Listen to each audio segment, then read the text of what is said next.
e ensina-me, pois Tu és o Deus da minha salvação, em quem eu espero todo dia. Lembra-te, Senhor, das Tuas misericórdias e das Tuas bondades, que são desde a eternidade.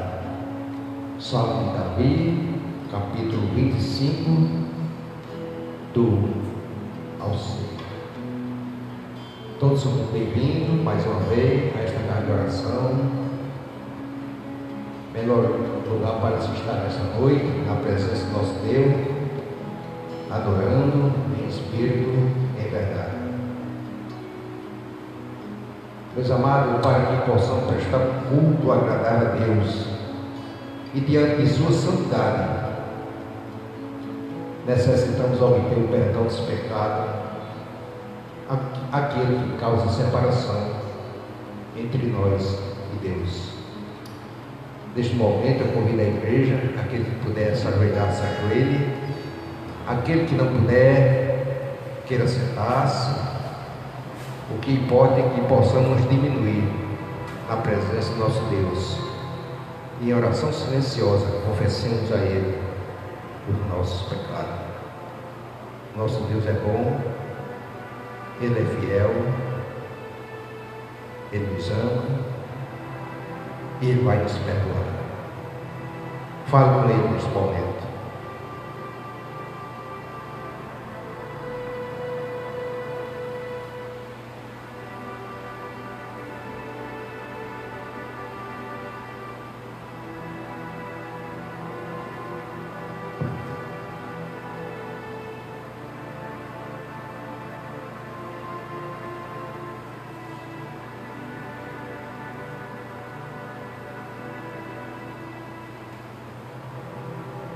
Pai querido, Pai amado, te louvamos e bendizemos Teu santo nome. Te louvamos, Senhor, que Tu és santo, santo, santo, Deus Todo-Poderoso, o Deus que era e que é e que há de vir. Obrigado, Senhor, por mais esta oportunidade. Estamos aqui, Senhor, em Tua presença, confessando a Ti, Senhor, nossos pecados. Que cremos, Deus, cremos que Tu és onipotente. Tu és, Senhor, o único e justo juiz de todos os homens. Reconhecemos, ó Pai, nossos muitos pecados, os quais em tantas ocasiões temos cometido por pensamentos, palavras, ações, omissões, contra Ti, Senhor, contra o nosso semelhante e contra nós mesmos. Sinceramente, Pai, nós nos arrependemos. Tem misericórdia de nós, por amor do Teu Filho, nosso Senhor Jesus Cristo. Perdoa-nos, Pai. Perdoa-nos todo o nosso passado e nos permita viver de agora em diante, Senhor, em novidade de vida, para a honra e glória do Teu nome, mediante Jesus Cristo, o nosso Senhor. E que Tu, ó Pai, Pai de amor eterno, Pai onipotente, que pela grandeza daquilo que és, tens prometido o perdão aos que em verdade Te buscam, em sincero arrependimento se convertem a Ti, em viva fé. Ó Pai, perdoa-nos. E nós fazemos confissão não apenas por nós que aqui estamos, mas por nossos familiares, por essa casa espiritual, essa família. Ó Pai, tem misericórdia de nós, perdoa-nos e confirma-nos em todo o bem, preserva-nos no caminho da vida eterna, concede-nos, ó Pai, a graça de sermos fiéis até a morte, para que recebamos de Ti a coroa da vida Em um nome que está acima de todo nome, nós te rogamos e cremos que assim é. Aleluia. Amém. Nós convidamos a amada igreja a se colocar em pé nesse instante e vamos, através do nosso cantar, vamos adorar, bendizer, exaltar o nome do nosso Pai.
A paz, meus amados.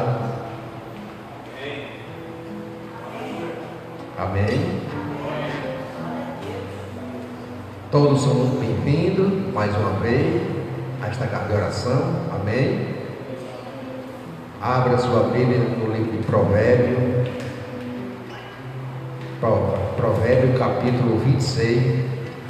Vamos ler o versículo 2.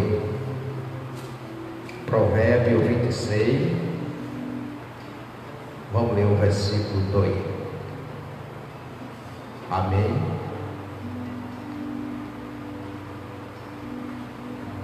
Assim diz a palavra do Senhor: como o pássaro que foge, como a andorinha no seu voo, assim a maldição sem causa não se cumpre. Vamos ler juntos? Como o pássaro que foge, como a andorinha no seu voo, assim a maldição sem causa não se cumpre. Palavra do Senhor, damos graças a Deus. Pai, em oração, nos voltamos para Ti, nos dirigimos a Ti, Pai, invocamos Teus olhares, Tua atenção, Pai, nós dependemos de Ti, dependemos do milagre, Pai, necessário para que compreendamos a Tua palavra e muito mais do que isso, sejamos por ela transformados nessa hora.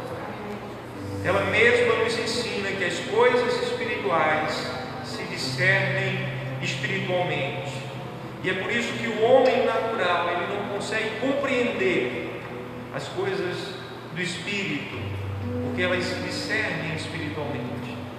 E ó Pai, nós não estamos aqui para uma compreensão natural, nós não estamos aqui, ó Pai, para um mero estudo de um livro, um estudo de uma explanação, de uma palestra, mas nós estamos aqui para sermos ministrados pelo Teu Espírito, ó Pai, para recebermos de Ti esse poder transformador.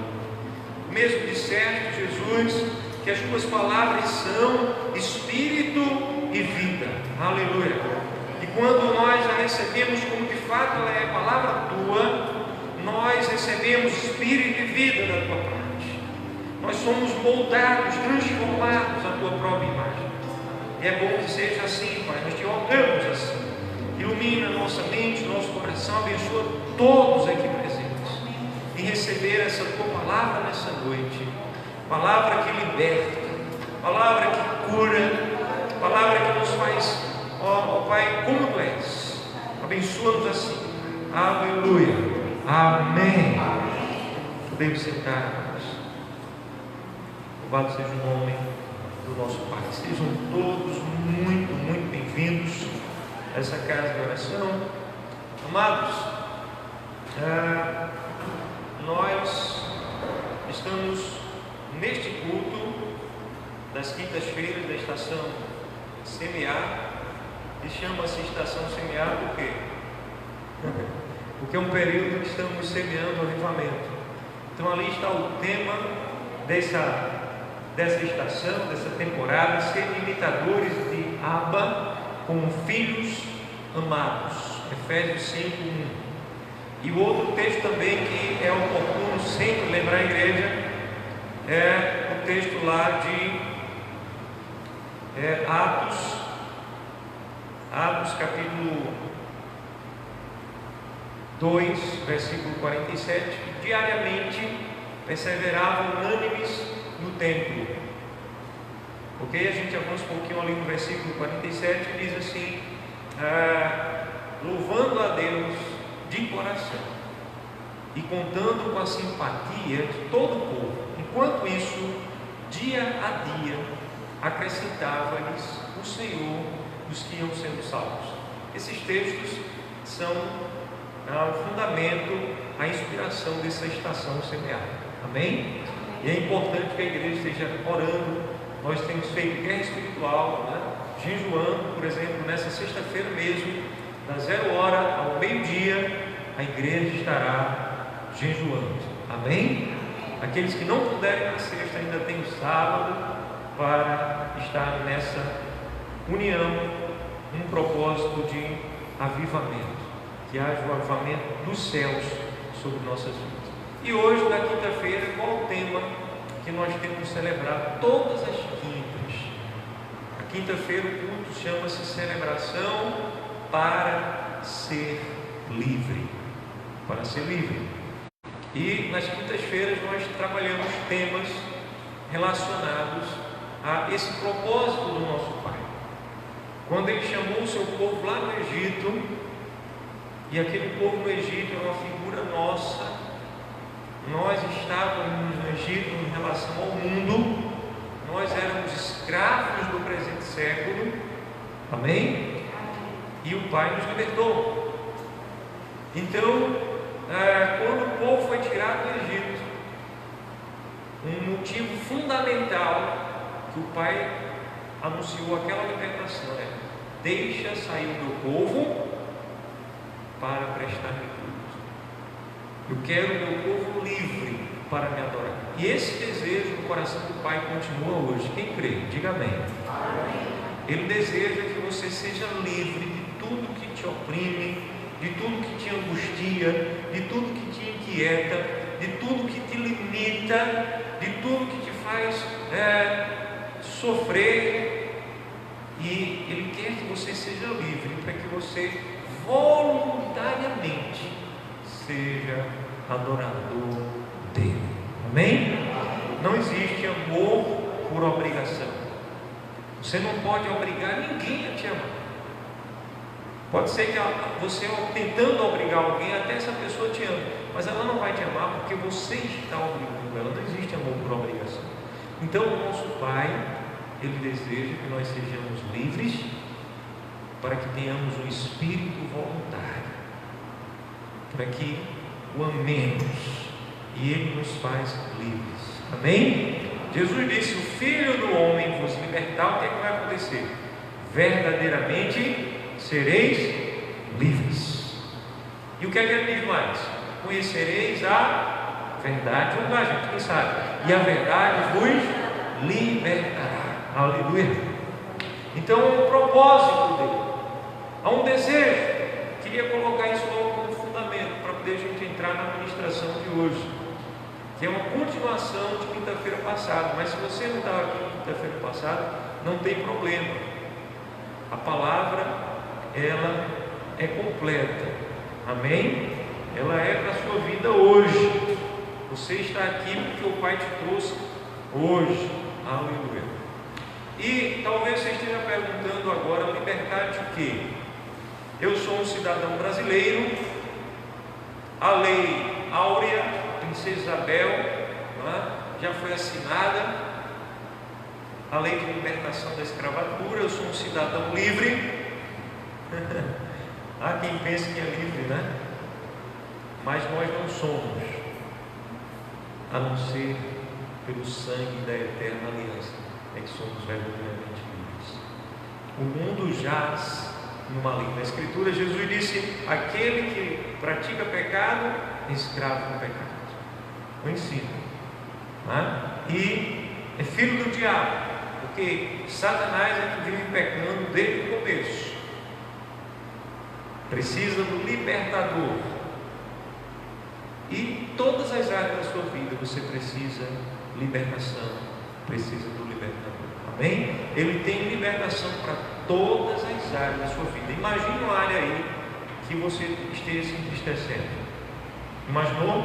Ele tem libertação para essa área da sua vida. Você crê? Aleluia? Amém? Glória a Deus. Quantos estão comigo ainda? Amém? Glória a Deus. Provérbios 26, versículo 2: como o pássaro que foge com uma andorinha no seu voo, assim a maldição sem causa não se cumpre. O tema que nós vamos trabalhar hoje é a proteção contra a ação demoníaca, a ação de demônios. Amados, o ensino bíblico, apostólico, mostra que existe uma realidade espiritual, que existem seres que são livres, são seres inteligentes, são seres que não nasceram há 50 anos atrás, há 100 anos atrás, são seres milenares, Eles não são eternos, eles foram criados por Deus, num estado de perfeição, mas se rebelaram contra Deus. E a Escritura então chama que foi uma terça parte dos anjos que Deus criou, que se rebelou juntamente com o príncipe das trevas, que era chamado anjo de luz, era Lúcifer. Ele se rebelou, ele quis estabelecer o seu trono acima do trono de Deus. Ou seja, o que é que significa, gente? Ele quis subjugar a Deus, ok? Ele quis fazer de Deus o seu servo, o seu escravo. Ele quis estabelecer o seu trono acima. A Escritura nos ensina sobre isso, ok? E aí, esse ser, não conseguindo, ele foi banido da glória, da presença de Deus, ele foi lançado à terra. E a Escritura nos relata, não diz o número exato, mas diz que com ele, uma terça parte também caiu do seu estado de santidade original e se rebelou contra Deus. Esses seres inteligentes, autônomos, são seres que agem com autonomia, mas eles estão debaixo de uma organização, de uma hierarquia de obediência. Eles agem de forma organizada, muito eficiente. Esses seres estão hoje e eles odeiam de graça o ser humano. Não é porque você entregou a tua vida a Jesus que ele te odeia mais ou menos, não. Não é por isso. Ele odeia todo o ser humano, porque nós fomos feitos à imagem e semelhança do nosso Criador, do Eterno, do nosso Pai amado. Amém? Então isso já basta. Agora, aqueles que estão nas trevas estão fazendo a vontade dele plenamente. E aqueles que foram libertos do império das trevas, são termos bíblicos, doutrina dos apóstolos, foram libertos do império das trevas e foram transportados para o reino da maravilhosa luz do Filho do seu amor. Aí esses aí é que ele investe também para tentar nos abater, para tentar envergonhar o nome do Pai na nossa vida. Ok? Vocês estão comigo? Amém? Vamos agora passar para um outro aspecto ainda. Amados, a Escritura ela nos põe essa realidade e ela pinta um cenário desse mundo. Vocês sabem qual é o fundamento da igreja? A palavra igreja é uma palavra bíblica, eclesia no Novo Testamento. Você quer falar grego agora? Vamos dizer essa palavra, eclesia. Vamos juntos, quero ouvir vocês. Vamos lá, 1, 2, 3 já. Todo mundo junto, 1, 2, 3 já. Eclesia. E a palavra eclesia significa reunião com um propósito e um chamado para fora. Então Jesus diz que onde estiver 2 ou mais reunidos em o meu nome, eu estarei no meio deles. Está ali falando de reunião com propósito. Qual o propósito? Ele. Amém? Reunidos em nome dele. E aí ele diz: as portas do inferno não prevalecerão contra a minha igreja. Aleluia! Glória a Deus. Amados, individualmente nós somos membros do corpo, mas quando estamos reunidos nós somos igreja. Aleluia! Amém? Então individualmente você é membro do corpo, e quando estamos reunidos somos igreja de Cristo aqui na terra. A igreja de Cristo, segundo as Escrituras, ela se divide somente em 2 partes. Vamos guardando aí esses tesouros da palavra, porque a gente está construindo algo preciosíssimo para a sua vida. Quais são as 2 divisões que a Escritura diz que a igreja está dividida? Ela diz que a Escritura diz que a igreja é uma só. Há um só Deus, há um só batismo, há um só Espírito, há uma só fé, há um só Pai que está sobre a igreja. E ao mesmo tempo diz que nós estamos divididos em 2 partes. Que partes são essas, gente? Será que a igreja da cidade Reino de Sião é uma parte e as demais denominações é outra parte. Será que é isso? Não, não é, viu gente? Não é. É em que existe a igreja militante que está no combate aqui na terra, e a igreja gloriosa, triunfante, que está na glória, esperando a ressurreição do corpo. Quando Cristo vir em glória, os mortos em Cristo Ele trará em sua companhia. Ou seja, onde é que eles estão agora? Os que morreram em Cristo? Na presença dele, estão lá. Ele os trará em sua companhia, virão com Ele e serão transformados. E os vivos, os que ficarmos em Cristo até aquele dia, seremos também transformados e arrebatados, e encontraremos, e aí haverá um só rebanho e um só pastor. Aleluia? Amém? Agora, por enquanto existe essa separação. A igreja aqui na terra é a igreja lá no céu. E falar de libertação é falar para a igreja aqui na terra. Por quê? Porque a igreja lá no céu, ela já está plenamente livre de toda e qualquer ação maligna, demoníaca. Aleluia? Glória a Deus. Mas nós aqui estamos sujeitos. Estamos sujeitos a enfermidades, estamos sujeitos ao desânimo, estamos sujeitos à queda em pecado, a entristecermos ao espírito, a perdermos o foco da nossa missão, a deixarmos de desfrutar bênçãos tremendas que o Pai tem para a vida de cada um aqui, conquistas para te fazer mais feliz desde agora. Amém? Então, nós estamos sujeitos às coisas da vida, gente. Inclusive, estamos sujeitos aos nossos dias serem abreviados sobre a face da terra. Quantos sabem disso? Então, tudo isso é palavra do Senhor. Então, eu quero dizer mais duas coisas sobre a igreja. A primeira coisa é que a igreja é construída como? E nós estamos aqui nessa noite para construir a igreja. Como é que a igreja é construída, gente? Ela é construída, segundo diz a carta lá em Efésios, que ela é construída no fundamento dos apóstolos. Vamos dizer, a igreja é construída no fundamento dos apóstolos, na doutrina dos apóstolos, no ensino dos apóstolos. Os apóstolos são aqueles que aprenderam aos pés de Jesus. Então, muito cuidado, gente, com doutrina não sei de quem, doutrina não sei de onde, de iluminado não sei das quantas, porque Jesus disse que se levantariam muitos falsos mestres, muitos falsos profetas, muitos falsos pastores, muitos falsos doutrinadores, evangelhos falsos. O apóstolo Paulo diz em Gálatas 1, atenção, ele diz assim: olha, ainda que eu mesmo, ou ainda um anjo vindo do céu, vos anuncio outro evangelho, além desse que já está posto, que seja anátema, seja maldição.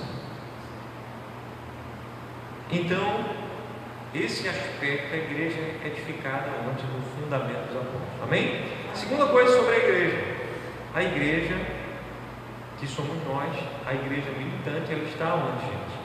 Ela está no mundo. Amém? Vamos dizer essa revelação poderosa, essa revelação tremenda, onde é que a igreja está? Ela está no mundo. Jesus disse: Pai, eu não te peço que os tires do mundo, eu te peço que os guardes do mal. Eles estão no mundo, mas eles não são do mundo, como eu não sou. Então quero que você não se incomode. Se você ficar constrangido, não precisa falar, mas se você sentir a vontade, você vai emprestar sua voz agora, de forma profética, dizer para o teu irmão, para a tua irmã que está perto de você, você vai dizer o seguinte: você não é desse mundo. Diga para ele. Se você não é desse mundo, você é um extraterrestre. Você é um extraterrestre. Revelação profunda. Nós não somos desse mundo. Agora, que mundo é esse? A Escritura diz que nós habitamos num mundo tenebroso. Veja aí o adjetivo. Que mundo é esse? É um mundo tenebroso. Sabe o que o nosso Senhor Jesus Cristo disse sobre esse mundo? Ele disse que esse mundo jaz no maligno. Vocês sabem como se escreve jaz? J-A-Z, jaz. Aquela palavra que colocam nas lápides, lá no cemitério, aqui jaz fulano de tal. Nasceu em 1900 e bolinha e nasceu em 2000 e tanto, morreu em 2000 e pouco, né? Jaz é uma condição de morte. Jesus disse que o mundo jaz no maligno. Jesus disse que o maligno é o príncipe desse mundo. Vocês lembram? Jesus no início do seu ministério, ele passou 40 dias sem nada comer e beber, jejuando. Amém? Quem não sabia, fique sabendo. Está no Evangelho, depois você vai conferir quando chegar em casa. E aí, no final dos quais ele estava o quê? Fisicamente, organicamente, ele estava mais frágil. E foi justamente quando ele foi mais intensamente tentado. Porque nós somos uma unidade, corpo, alma e espírito. Então, quando você está mais frágil organicamente, emocionalmente, você estiver com traumas emocionais, pode ter certeza que os demônios acendem uma luz vermelha na cabeça da pessoa que está mais fraca e dizem: opa, é ali que eu vou atacar mais. Então, nós temos que estar antenados nessas coisas. E aí Jesus estava com muita fome e ele começou a tentar Jesus: se tu és o Filho de Deus, manda que essas pedras se transformem em pães. E Jesus diz: nem só de pão viverá o homem, mas de toda palavra que sai da boca do Altíssimo. Aleluia. Depois ele continua com outras tentações. Chega um momento que o maligno mostra a ele todos os reinos da terra, e a glória e a riqueza de todos os reinos da terra. E o que é que o maligno diz para ele? Tudo isso eu te darei, se prostrado me adorares. Olha, gente, tudo isso eu te darei, se prostrado me adorares. O que é que o nosso Salvador diz? O nosso Rei, nosso amado, nosso irmão mais velho, ele é o primogênito, ele é a primícia dos ressurretos, né? Ele é o Espírito vivificante. O que é que Yahshua HaMashiach, Jesus Cristo, nos diz? O que é que ele nos diz, gente? O que foi que ele respondeu ao maligno? Você não pode me oferecer nada disso, isso não é seu. Foi isso? Está assim na Bíblia de vocês? Olha o dedo, gente. Não foi isso não.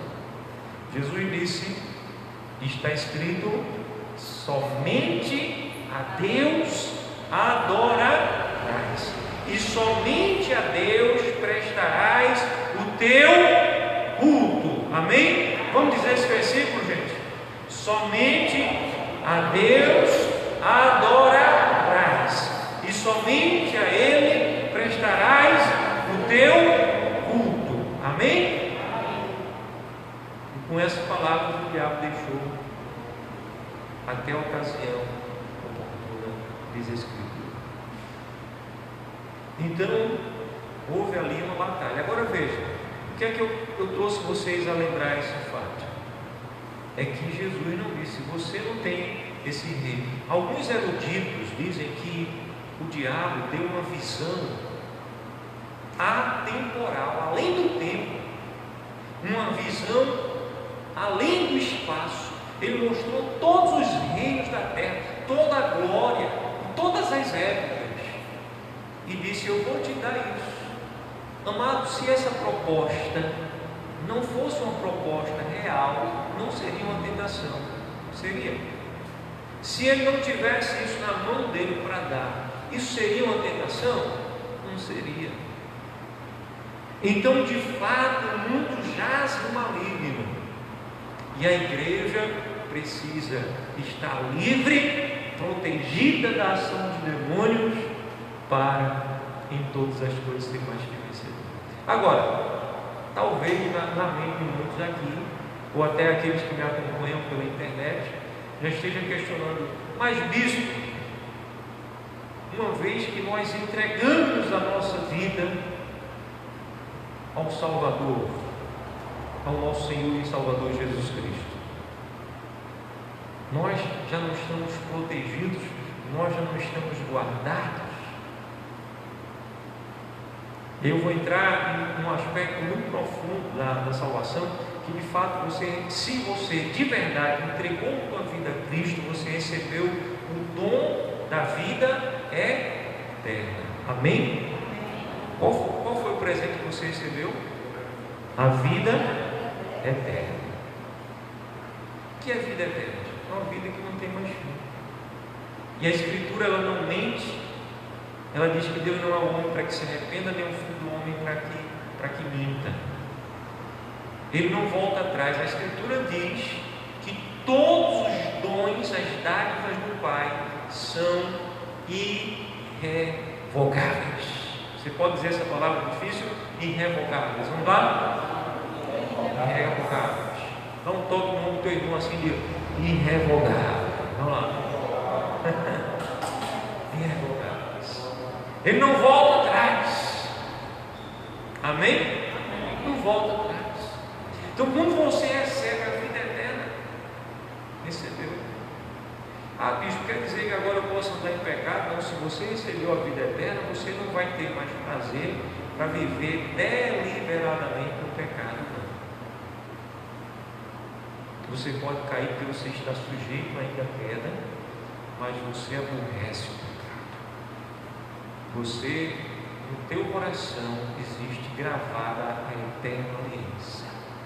Aleluia. Você não vive mais na prática. O apóstolo João repete essa expressão na carta dele várias vezes. Aquele que é nascido de Deus não vive na prática. Essa expressão, na prática do pecado. Porque o que habita nele é o Espírito de Deus. Agora, o fato de você ter recebido o dom da vida eterna, você continua sujeito a enfermidade, você continua sujeito a acidentes, você continua sujeito a lutas, você continua sujeito a fracassos, a derrotas, você continua sujeito a vir a naufragar na fé. E olha só, gente, quando eu digo naufragar a fé, eu não estou dizendo de apostatar da fé, não. É outra expressão, significa outra coisa, apostasia. Apostasia é outra coisa, é para quem nunca recebeu o dom da vida eterna. Mas nós estamos ainda numa batalha. Nós estamos numa batalha. Amém? E essa palavra aqui de Provérbios 26, versículo 2, se você está perto de alguém sem Bíblia, você pode compartilhar. Nós vamos ler mais uma vez, agora a quarta vez que a gente está lendo esse versículo hoje. O que é que diz aí Provérbios 26, versículo 2? Como pássaro que foge, como a andorinha no seu voo, assim a maldição sem causa não se cumpre. Não se cumpre. A maldição sem causa não se cumpre. Eu queria que você prestasse atenção nessa palavra aí, maldição. Existem 6 palavras na Escritura que no português é traduzido por maldição. O nosso português ele não é tão rico quanto as línguas originais, o hebraico e o grego do Antigo e Novo Testamentos. Então são coisas diferentes. Existem seis tipos. Existe uma palavra que é hakar, que é justamente essa palavra que é traduzida aqui, a maldição sem causa. Eu gostaria que você abrisse sua Bíblia lá em Êxodo capítulo 20, versículo 5. Nós vamos ler alguns textos aqui rapidamente, viu, gente? Não se preocupe, a ministração de hoje ela é mais resumida no tempo, mas não é menor no valor, na profundidade. Êxodo é o segundo livro da Bíblia. Êxodo capítulo 20, versículo de número 5. Êxodo capítulo 20, versículo 5. Não as adorarás, nem lhes darás culto, porque eu sou Iau, o teu Criador, o Eterno, Altíssimo, zeloso, que visito a iniquidade dos pais nos filhos até a terceira e quarta geração daqueles que me aborrecem. Até a terceira e quarta geração daqueles que me aborrecem. Amados, os versículos iniciais dos 10 mandamentos dizem respeito ao nosso relacionamento com o Pai. Se você for ler aí do versículo 1, então falou o Altíssimo todas essas palavras: eu sou Iau, o teu Criador Altíssimo, que te tirei da terra do Egito, da casa da escravidão. Não terás outros deuses diante de mim. Não farás para ti imagem de escultura, nem semelhança alguma do que há em cima dos céus, nem embaixo na terra, nem nas águas debaixo da terra. Não as adorarás, nem lhes darás culto, porque eu sou Iau, o teu Criador Altíssimo e zeloso, que visita a iniquidade dos pais dos filhos até a terceira e quarta geração daqueles que me aborrecem. Agora vejam só, versículos 6 e 7, leiam comigo, por favor.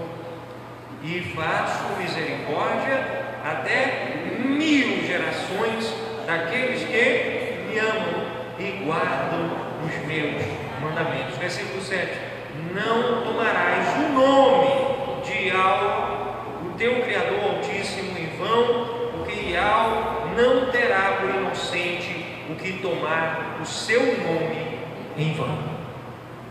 Então aqui, amados, eu estou pronunciando o nome próprio dele, que é o tetragrama. A título de esclarecimento, rapidamente, vocês sabem que quando os israelitas voltaram para a terra lá no Oriente Médio, e eles estabeleceram o novo Estado de Israel, no ano de 1947, para cá, foi criado o Museu da Língua Hebraica. E no hebraico não existe a pronúncia nem a escrita do J, do nosso J. Então, antes disso, se levantou que o nome dele seria Jeová, seria Javé, com a pronúncia do J. Mas hoje, os israelitas sabem que a pronúncia dele não é Jeová, não é Javé, ok? Não é Joshua ou Joshia, mas a pronúncia do nome dele é I, que é um iota, começa com iota, Iamashia, Iausha, Amashia ou Iau, o nome do Pai. Então, nós estamos aqui no tetragrama, onde aparece na Bíblia de vocês aí a palavra Senhor, todo maiúsculo, é uma alusão ao tetragrama, as 4 letras do nome próprio do Altíssimo, ok? O nome próprio do Altíssimo. Então a gente, quando fez essa leitura, falou assim. Agora, eu queria aqui, estou falando sobre maldição. A maldição é uma condição que o ser humano se enquadra, que permite com que os demônios estejam agindo na vida daquela pessoa. E essa maldição é aquela que às vezes a pessoa ela está no relacionamento, no casamento, e acaba aquele casamento e não deu certo com essa pessoa porque a pessoa não prestava, e vai para outro relacionamento, muda de endereço, muda de fisionomia, muda de data de casamento, muda tudo, e o problema se repete se repete 2 vezes, se repete 3 vezes. Há um fato verídico que eu gostaria de citar aqui, que eu já citei como exemplo, de um rapaz, isso aconteceu nos Estados Unidos, que ele se rebelou contra os seus pais, saiu da casa dos seus pais e foi morar na casa de um amigo. Depois de um certo tempo, ele comprou uma casa para ele. E quando ele conseguiu comprar a casa dele pegou fogo. E ele perdeu a casa dele. Então ele foi morar na casa de um amigo, de novo. E agora, sabe o que aconteceu na casa daquele amigo? A casa daquele amigo também pegou fogo. E perdeu também a casa dele. Ele foi morar na casa de um terceiro amigo. E sabe o que aconteceu? A casa do terceiro amigo também pegou fogo. Então alguma coisa estava errada, né? Tem pessoas que são assim. Ah, mas por quê? Bateu do lado direito do carro e todo carro agora só quer bater do lado direito. Existe um motivo. A nossa vida, gente, ela é espiritual. Vocês lembram o que fizeram lá, como está escrito lá em Atos capítulo 12? Mataram Tiago. Vocês lembram quais os 3 discípulos mais próximos do nosso Salvador? Pedro, Tiago e João. E Tiago foi morto por Herodes. E Herodes, quando viu que isso agradou aquele povo lá, ele mandou prender também Pedro, com o propósito também de matar Pedro depois da Páscoa. Agora o que a igreja fez? A igreja bateu o pé e disse: agora não. E a igreja fez o quê? Fez um protesto, tocou fogo em pneu, foi para frente da prisão. Os irmãos armaram uma emboscada para pegar Herodes. O que é que a igreja fez para dizer agora não? A igreja se reuniu em oração, em um só propósito, se levantou espiritualmente. Amém? Amém. Amados, uma vida foi ceifada. Não, mas quem está em Cristo não tem esse problema. Não tem. A vida pode ser abreviada sim. E o Pai colocou a chave na mão da igreja. Somos nós, gente, que estamos hoje no campo de batalha, e as batalhas que nós travamos devem ser para a honra e glória do nosso Pai. Amém? Amém. Você vai lá para Tiago capítulo 1. E em Tiago capítulo 1, se você está com a Bíblia aí, abra. Está perto de alguém sem Bíblia, quebre o gelo. Vou repetir de novo: quebre o gelo, chegue junto dessa pessoa e compartilhe a leitura da palavra, ok? Tiago capítulo 1, vejam só, versículo 2, 3. A gente vai saltear alguns versículos aqui. Meus irmãos, tem como motivo de toda alegria o passardes por várias provações, sabendo que a provação da vossa fé, uma vez confirmada, produz perseverança. A perseverança deve ter ação completa, para que sejais perfeitos e íntegros, em nada deficientes. Agora vejam só, avance um pouquinho, ok? A palavra está dizendo aqui que a gente a aprovação não é nossa, nós não somos chamados a permanecer, mas para passarmos. Tem um motivo de alegria, não é permanecer, não é estar vivendo uma aprovação, é o passar. O que é que eu me alegro, gente? Eu me alegro porque quando a aprovação vem, primeiro ela não é minha, primeiro não é para eu estar dentro dela, vivendo dela, desfrutando dela, não. Eu vou passar. O motivo de alegria é o passar por várias tribulações. Amém? Agora vai a palavra dizer porque a aprovação, uma vez confirmada, ou seja, quando você vence, ela produz perseverança. E aí você avança mais um pouquinho aí na leitura e vai para o versículo número 12 desse capítulo 1 de Tiago, e diz assim: bem-aventurado, felicíssimo, bem-aventurado, felicíssimo o homem que suporta com perseverança a aprovação. Por quê? Depois de ter sido aprovado, receberá a coroa da vida, a qual o Altíssimo prometeu aos que o amam. Agora presta atenção.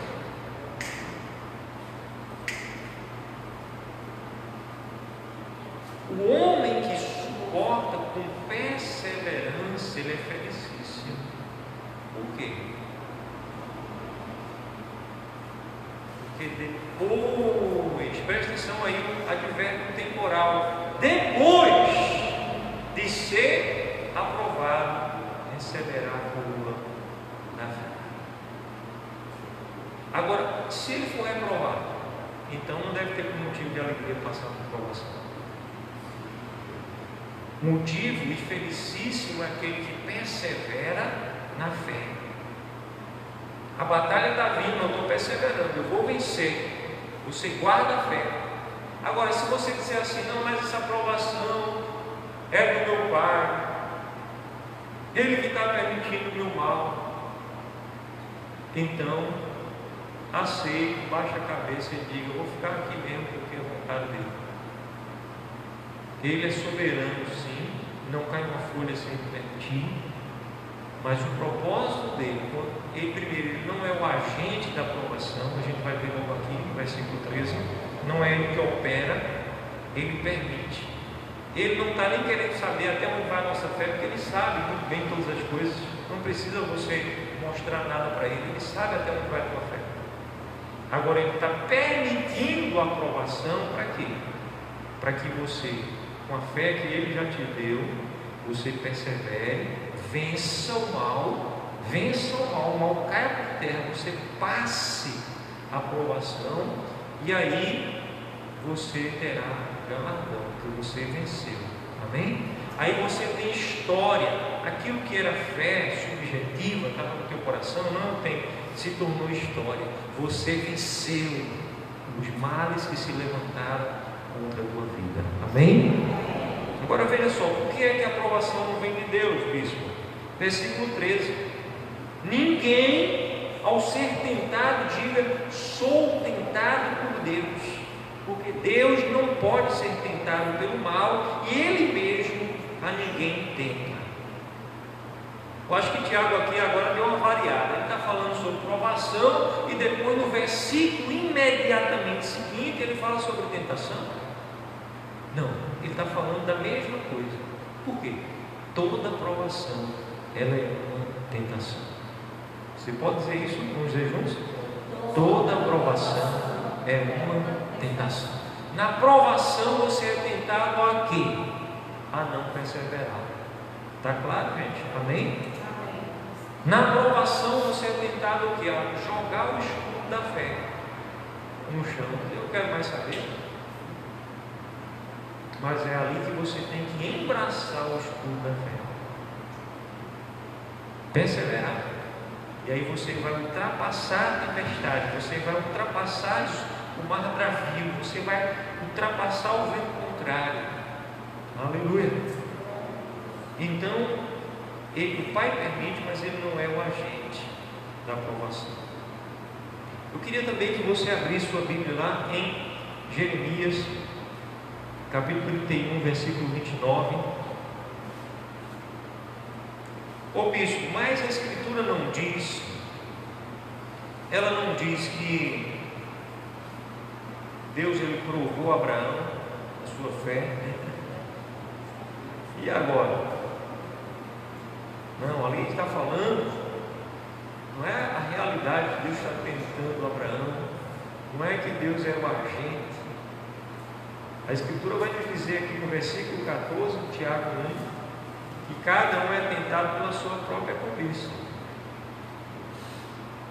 O Pai permitiu a circunstância, Ele não é o agente do mal em nossas vidas, jamais, só o agente do bem. E agora a gente vai entrar numa nova etapa aqui. Abra sua Bíblia em Jeremias capítulo 31, versículo de número 29. Amém? Vocês já viram? Vamos ler juntos, gente? Todo mundo em uma só voz. Naqueles dias já não dirá: os pais comeram uvas verdes e os dentes dos filhos é que embotaram. Versículo 30, mais forte, gente. Todo mundo agora. Cada um, porém, será morto pela sua iniquidade. De todo homem que comer uvas verdes, os dentes se embotarão.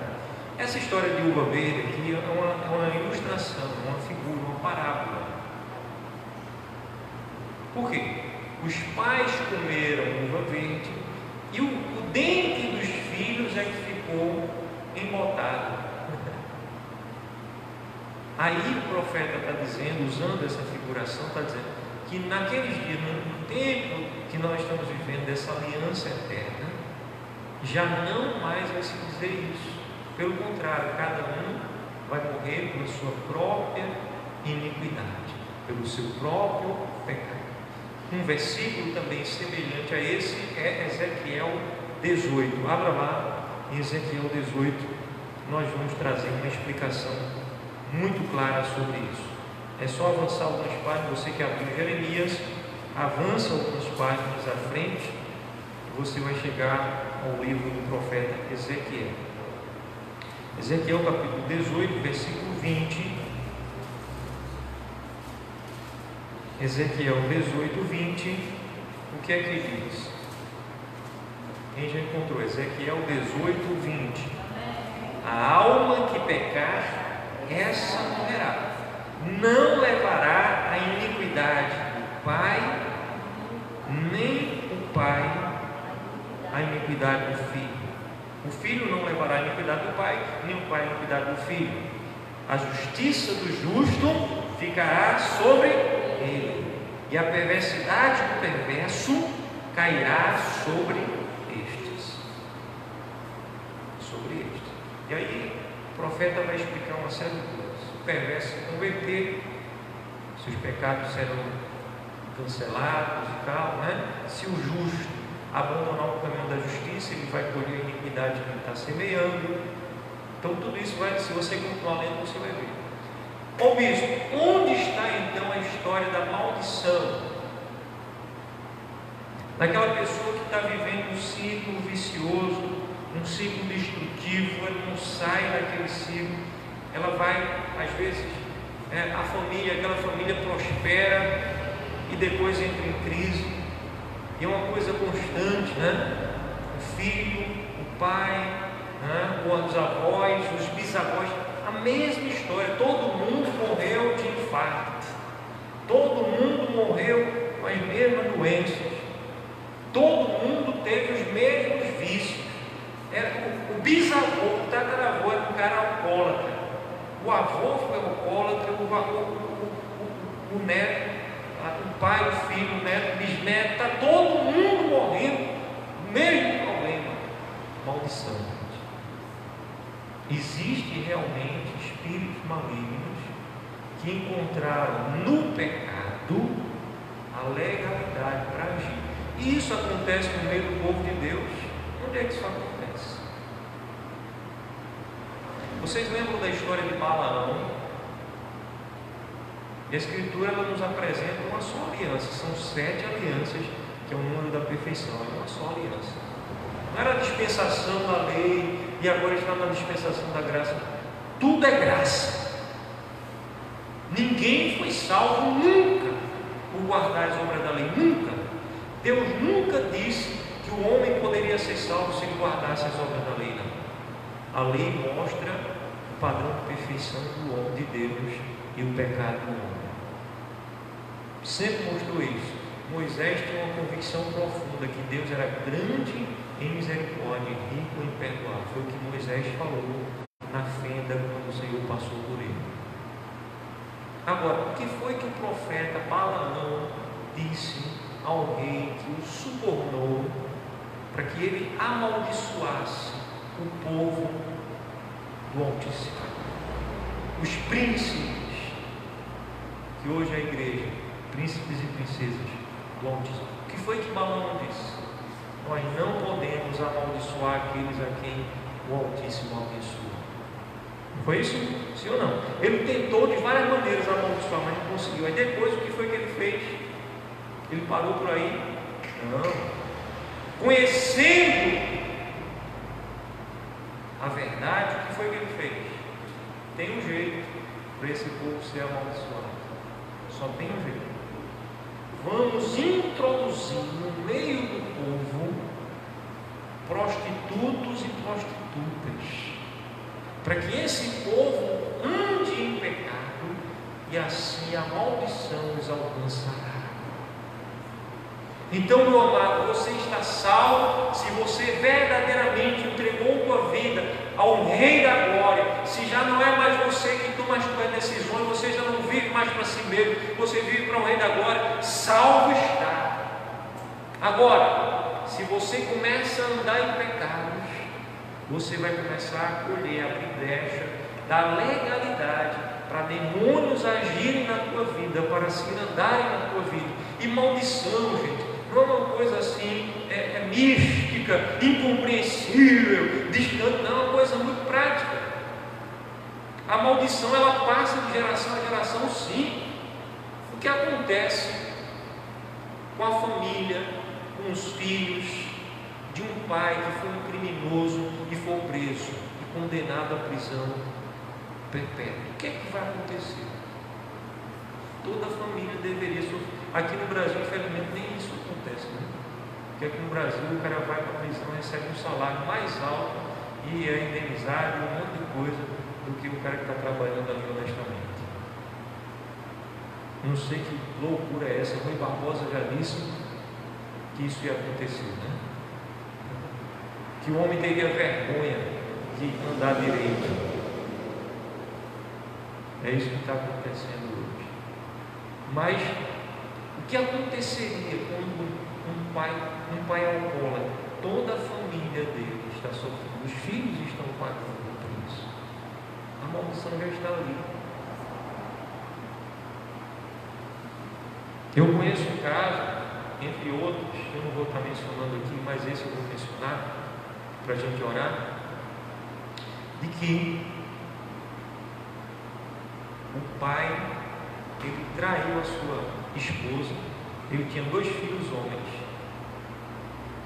Os 2 filhos homens disseram: eu nunca jamais vou me casar com uma mulher e fazer uma mulher sofrer como meu pai está fazendo a minha mãe sofrer desse jeito. E sabe, aqueles 2 filhos se revoltaram contra o pai, deixaram de falar com o pai. Depois de alguns anos, todos eles eram cristãos. Depois de alguns anos, eles perdoaram o pai. O pai pediu perdão à mãe, abandonou a amante. O pai também não tinha uma vida assim de muitas mulheres, não. Era uma amante que ele tinha. Abandonou, se reconciliou com a sua família. Mas depois de pouco tempo, o pai morreu de um infarte. Por quê? Por causa do sofrimento que ele mesmo trouxe para a sua vida, para os seus filhos. Mas sabe o que aconteceu com os filhos dele?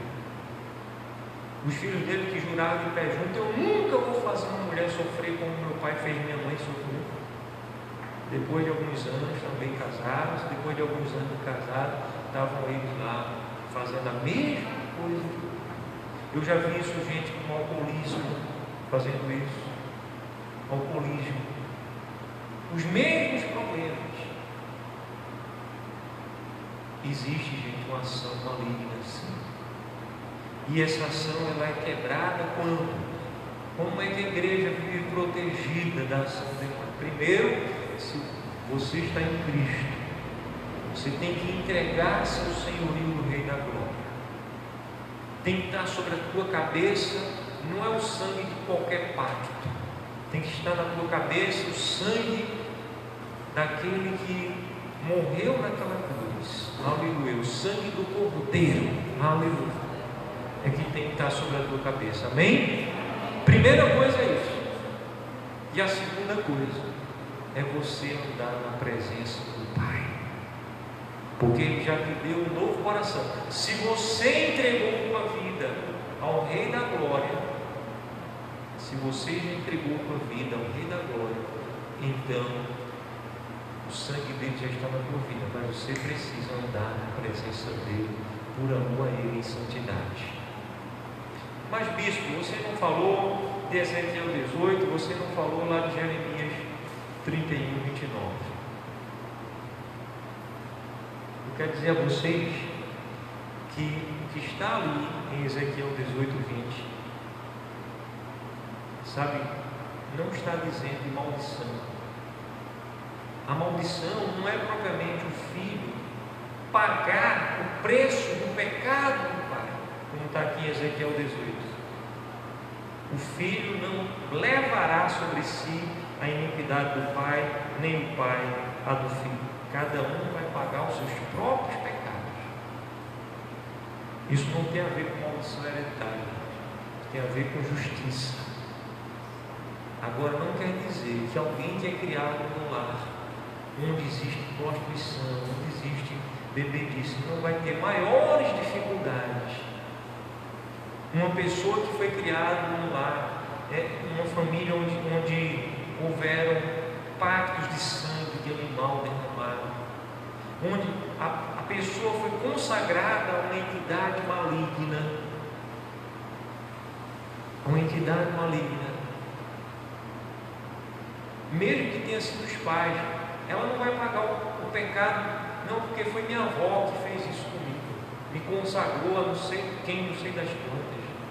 Você não vai pagar o pecado, mas você sofre as consequências. Maldição hereditária não é pagar o preço do pecado da avó, o preço do pecado da mãe, do pai, do irmão, de quem quer que seja, não. Cada um pagará o seu próprio pecado. Então, o que Jeremias fala e Ezequiel fala Ezequiel fala sobre justiça. As pessoas confundem. Pega esse texto aqui para dizer, onde está a maldição aqui? Aqui parece que a maldição já foi anulada. Não foi. Então, maldição é essa legalidade para que os demônios estejam agindo a determinada área. Você pode ter uma maldição na sua vida financeira. Você ser uma pessoa de Cristo, uma pessoa consagrada, uma pessoa temente ao Eterno, mas naquela área da sua vida financeira você está dando brechas. Orar? Lá em Deuteronômio 28 fala da bênção e da maldição financeira. Deixa eu dizer aqui, bênção e maldição financeira.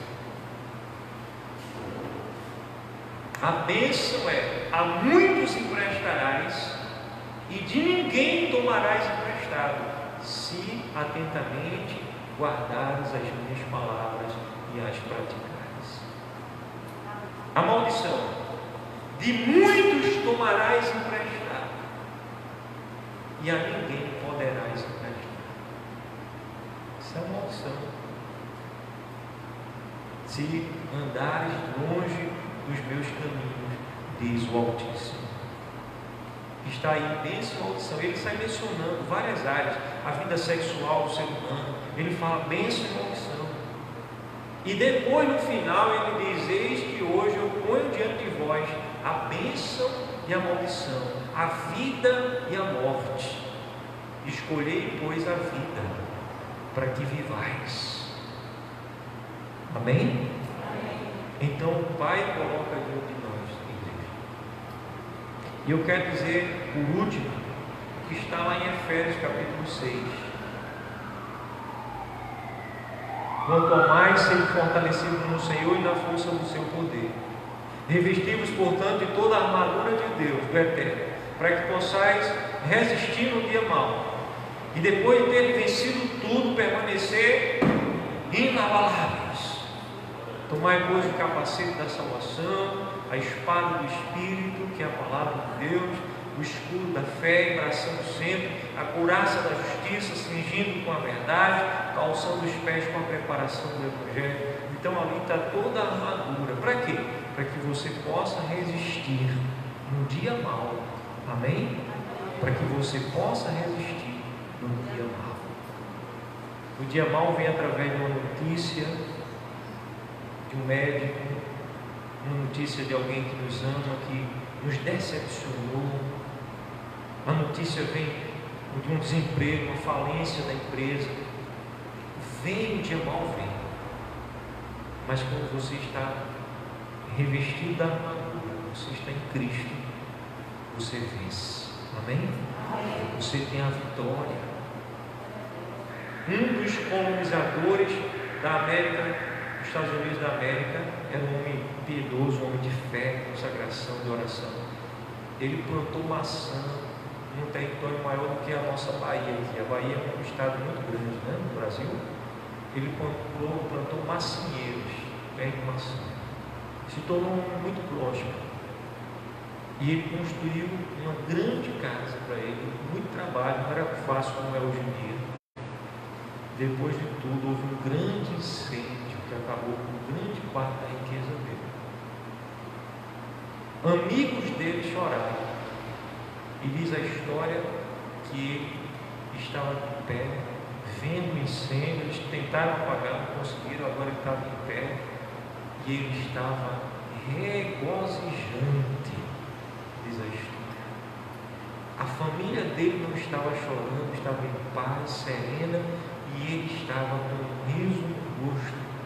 E sabe o que ele estava dizendo? Louvado seja o meu Pai, porque Ele está me dando a oportunidade de reconstruir tudo melhor e maior para a honra e glória dEle. Aleluia. Então Ele quer que nós sejamos livres de tudo. E quando você está nele, o dia mau pode vir, mas Ele está em você. Aleluia. E Ele te preenche, e Ele te dá paz, Ele te dá alegria, Ele te dá vitória. Eu quero orar por você, para que você seja revestido disso. Se você crê, basta você crer. A graça dele está oferecida a quantos creem, qualquer um que crê. Se você crê nessa hora, não importa, o teu passado é cancelado. Você tem agora uma nova vida nele, uma nova vida dele. Não é entrar para uma denominação, uma igreja nova, não. A tua vida agora é nova com ele. E a partir de agora você firma os teus pés para a glória dele, para guardar a palavra dele, e ele vai se encarregar de transformar o teu ser. Amém? De te dar paz, de te dar alegria, de fazer todas as coisas você muito mais que ele receber. Se você deseja isso, se você deseja vencer, e você que é a igreja tem identificado alguma coisa na sua vida, alguma área que você tem dado brecha, que o inimigo tem agido, alguma área que você tem dado legalidade na tua vida. Bispo, acho que faltou um texto lá de 1 João capítulo 5, que diz que aquele que é nascido de Deus, Deus o guarda e o maligno não lhe toca. Aquele texto está falando em relação à salvação. Maligno ele não pode. E Deus não está numa briga de braço. Eu quero concluir com essa ilustração. Um dia eu perguntei na igreja assim: o que é que vocês acham de batalha espiritual? E tinha um irmão que estava sentado lá atrás na igreja, e ele disse assim: é uma guerra de titãs. Não tem nada de guerra de titãs, gente. Deus não está medindo forças para o maligno, não. Deus é o Criador onipotente, ele não dá nem um peteleco assim que destrói o maligno de vez.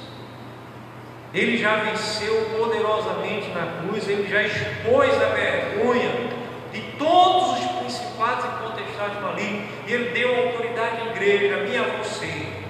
No nome dele nós temos autoridade. Amém? Então não é nada de guerra de titãs, não é quebra de braço. Agora existe uma batalha, sim. Nós travamos essa batalha, eu e você. E nós, nele, já somos muito mais do que o que? Diz a Escritura, muito mais do que vencedores. Amém. Então, se você identifica alguma área da sua vida, repreenda o mal com autoridade e consagre aquela área à obediência da palavra. Ofereça ao Pai santidade. A tua maior oferta chama-se santidade ao Pai. É uma oferta de amor. Se você deseja que eu ore por você agora, gostaria que num ato profético, um ato simples, você se achegasse aqui.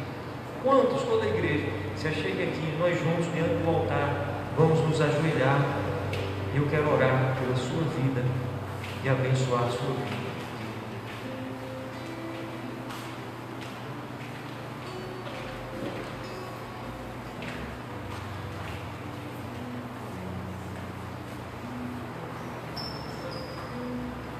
Ó Pai amado, Rei da glória, olha para a vida, Pai, de cada filha tua, cada filho teu, Pai, que nesse ato de fé, um gesto simples, mas deixou o seu lugar e veio até aqui à frente, Pai, consagrando a Ti sua vida, ou a essa área de sua vida, que a Tua bênção agora, Pai, alcance a todos aqui poderosamente, que mudanças sejam, ó Deus, estabelecidas para muito melhor, Pai, a Tua intervenção sobre a vida desse Teu filho, sobre a vida dessa Tua filha, que em verdade te busca, Pai.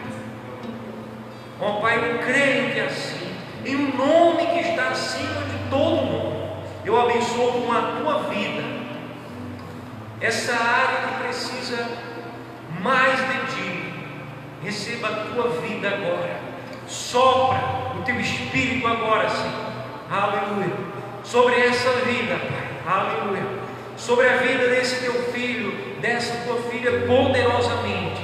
Faz coisas diferentes, Pai. Aleluia. Começa, Pai, mudando a mente, o coração, Pai. Toma esse coração em Tuas mãos, Pai. Aleluia. E assim é. Aleluia. Graças Te damos, Pai.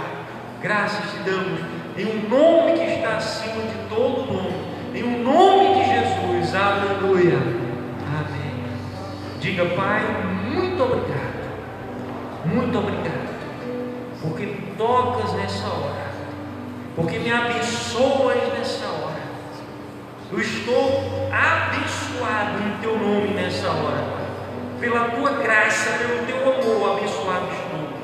Muito obrigado, Pai. Diga a Ele. Aleluia. Aleluia. Amém. Ajuda o teu irmão, tua irmã, fica em pé. Vamos abraçar uns aos outros com a paz de Cristo Jesus. Abençoe.